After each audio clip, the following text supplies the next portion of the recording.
நண்பர்கள் அனைவருக்கும் வணக்கம். Welcome to UPSC Tamil. UPSC civil service தேர்வோட பிரிலிமினரி தேர்வு அப்படின்றது நாளைக்கு நடக்க இருக்கு. இதை பற்றின பேசிக்ஸ் விஷயங்கள்லாம் நம்ம பார்ப்போம். ஒரு சில பேர் பார்த்தீங்கன்னா அந்த தேர்வுக்கு ரொம்ப தயாராக இருப்பீங்க, நல்லா படிச்சிருப்பீங்க. இன்னும் ஒரு சில பேர் ஓரளவு படிச்சிருப்பீங்க, நம்ம போய் அட்டெம்ப்ட் கொடுத்து பார்க்கலாம், இந்த மாதிரி ஒரு அட்டெம்ப்ட் கொடுக்கலாம் அப்படின்னு இருப்பீங்க. உங்களுக்கான காணொலி தான் இது. ரொம்ப பேசிக்கான விஷயங்கள், நாளைக்கு எப்படி எக்ஸாம் நடக்கும், எத்தனை பேப்பர் நடக்கும், எத்தனை மணிக்கு நடக்கும், எந்த பேப்பரில் உள்ள மார்க்கை கட் ஆஃப்க்கு எடுத்துக்குவாங்க, இதை பற்றி நம்ம பார்க்கலாம். இது வரைக்கும் ஜென்ரல் ஸ்டடீஸ் பேப்பர் 1ல் எவ்வளோ கட் ஆஃப் இருந்துச்சு இதை பற்றி பார்க்கலாம். நாளைக்கு உங்களுக்கு ஒவ்வொரு தாளுக்கும் 2 மணி நேரம் அப்படின்றது கொடுப்பாங்க, சரிங்களா? 2 hours அப்படின்றது கொடுப்பாங்க. இந்த 2 மணி நேரத்தை நீங்கள் எப்படி யூஸ் பண்ணணும் இதையும் பற்றி நம்ம கம்ப்ளீட்டாக நம்ம பார்ப்போம். நாளைக்கு உங்களுக்கு 2 தாள்கள் அப்படின்றது இருக்கும், சரிங்களா? காலையில் ஒரு எக்ஸாம் இருக்கும், மதியம் ஒரு எக்ஸாம் நடக்கும்.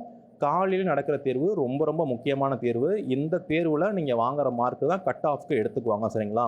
அப்போ காலையில் நடக்கிற தேர்வு என்னென்னு பார்த்தீங்கன்னா ஜென்ரல் ஸ்டடீஸ் பேப்பர் 1ன்னு சொல்லக்கூடிய இந்த தாள் தான் நீங்கள் எழுதுவீங்க. இந்த தாளில் காலையில் எழுதக்கூடிய இந்த எக்ஸாமில் பார்த்தீங்கன்னா மொத்தம் 100 கேள்விகள் அப்படின்றது கேட்பாங்க. காலையில் போனோன்னா ஃபஸ்ட்டு இந்த எக்ஸாம் எழுதுவீங்க, 100 கேள்விகள் அப்படின்றது கேட்பாங்க. ஒரு கேள்விக்கு 2 மதிப்பெண்கள், மொத்தம் 200 மார்க்குக்கு இந்த எக்ஸாம் நடக்கும், சரிங்களா? இந்த 200 மார்க்குக்கு நீங்கள் எவ்வளோ வாங்குறீங்களோ இதுதான் கட் ஆஃப். நீங்கள் காலையில் நாளைக்கு எழுதக்கூடிய இந்த எக்ஸாம் ரொம்ப ரொம்ப முக்கியமான தேர்வு. இந்த தேர்வில் உங்களுக்கு ஹிஸ்ட்ரி, பாலிட்டி, ஜியாகிரஃபி, என்விரான்மெண்ட்டு, அதுக்கடுத்து எக்கனாமிக்ஸு, அதுக்கடுத்து சயின்ஸ் அண்ட் டெக்னாலஜி, அதுக்கடுத்து பார்த்தீங்கன்னா கரண்ட் அஃபேர்ஸ்னு சொல்லக்கூடிய இந்த தலைப்புகளில் இருந்தவங்களுக்கு கேள்விகள் அப்படின்றது கேட்பாங்க.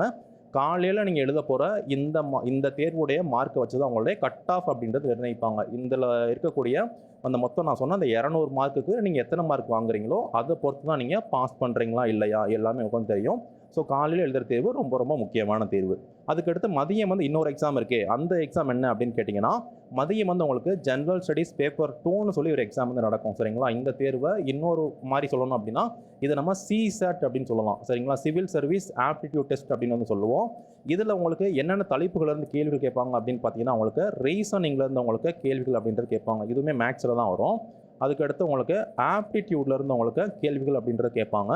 அதுக்கடுத்து இங்கிலீஷ் காம்ப்ரஹென்ஷன்லேருந்து உங்களுக்கு கேள்விகள் கேட்பாங்க மதியம் நடக்கிற எக்ஸாமில். இந்த மதியம் நடக்கிற எக்ஸாமில் நீங்கள் வாங்குகிற மார்க்கு கட் ஆஃப்க்கு எடுத்துக்க மாட்டாங்க. ஆனால் மதியம் நடக்கிற இந்த எக்ஸாமில் நீங்கள் ஜஸ்ட்டு பாஸ் பண்ணி தான் ஆகணும்.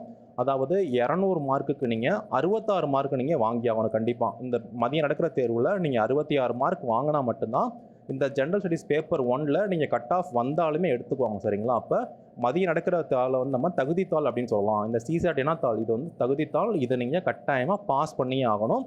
66 மதிப்பெண்கள் நீங்கள் இந்த தாளில் நீங்கள் வாங்கி ஆகணும். அப்போ எத்தனை கேள்விகள் கேட்பாங்க மதியம் நடக்கிற எக்ஸாமில் அப்படின்னு பார்த்தீங்கன்னா உங்களுக்கு 80 கேள்வி கேட்பாங்க. 80 கொஸ்டின்ஸ் அப்படிங்கிறது கேட்பாங்க. அந்த 80 கொஸ்டினில் எத்தனை கேள்வி எழுதுனா இந்த 66 மார்க் வரும் அப்படின்னு கேட்டிங்கன்னா 27 கேள்விகள். 27 கேள்விகள் நீங்கள் சரியாக போட்டிங்க. இந்த எக்ஸாமில் பார்த்தீங்கன்னா நெகட்டிவ் மார்க் அப்படின்றது இருக்குது. அதெல்லாம் இல்லாமல் நீங்கள் 27 கேள்விகள் மட்டும் நீங்கள் சரியாக போட்டிங்க அப்படின்னா உங்களால் இந்த 66 மார்க் அப்படின்றது வாங்க முடியும்.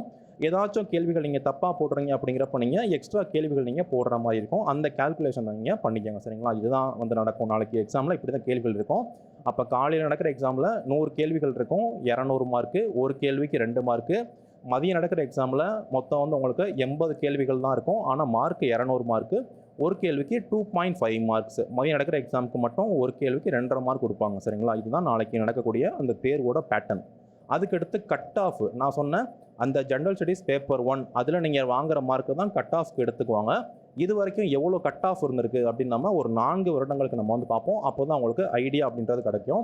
சென்ற ஆண்டு நடந்த தேர்வு UPSC சிவில் சர்வீஸ் தேர்வு 2022க்கு கட் ஆஃப் எப்படி இருக்குது அப்படின்னு நம்ம பார்ப்போம். மொத்தம் 200 மதிப்பெண்களுக்கு, சரிங்களா? இப்போ நான் சொல்கிற எல்லாமே மொத்தம் 200 மதிப்பெண்களுக்கு ஒவ்வொரு கேட்டகரி வைஸ் மாறுபடும். இதை பற்றி நம்ம பார்க்கலாம். நீங்கள் ஜென்ரல் கேட்டகரியாக இருக்கீங்க, பொது பிரிவினர் இருக்கீங்க அப்படின்னா சென்ற ஆண்டு எவ்வளோ கட் ஆஃப் இருந்துச்சுன்னா 88.22 அப்படின்றது போன ஆண்டுக்கு இருந்திருக்கு, சரிங்களா? ஓபிசியாக இருக்கவங்களுக்கு 87.54 அப்படின்றது இருந்திருக்கு. இடபிள்யூஎஸ்க்கு 82.33 அப்படின்றது இருந்திருக்கு. எஸ்சி கேட்டகரியாக இருக்கவங்களுக்கு 74.08 அப்படின்றது இருந்திருக்கு. எஸ்டி மாணவர்களுக்கு 69.35 அப்படின்றது இருந்திருக்கு. இதுதான் சென்ற ஆண்டு கட் ஆஃப். இது வருடம் மாறுபடும். இந்த எக்ஸாமுடைய டிஃபிகல்ட்டி அதெல்லாம் பொறுத்து மாறுபடும். 2021ஆம் ஆண்டு இதே கட் ஆஃப் எவ்வளோ இருந்துச்சு அப்படின்னு பார்த்தீங்கன்னா ஜென்ரல் கேட்டகரிக்கு 87.54, ஓபிசியில் இருந்தவங்களுக்கு 84.85, இடபிள்யூஎஸ்ல இருந்தவங்களுக்கு 80.14, எஸ்சி மாணவர்களுக்கு 75.41, எஸ்டி மாணவர்களுக்கு 70.71. இந்த மாதிரி கட் ஆஃப் அப்படின்றது அந்த ஆண்டுக்கு இருந்திருக்கு, சரிங்களா?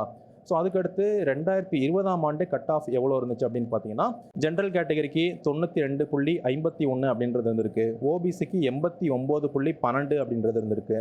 இடபிள்யூஎஸ்க்கு 77.55 அப்படின்றது இருந்திருக்கு. எஸ்சி கேட்டகரி மாணவர்களுக்கு 74.84 அப்படின்றது இருந்திருக்கு.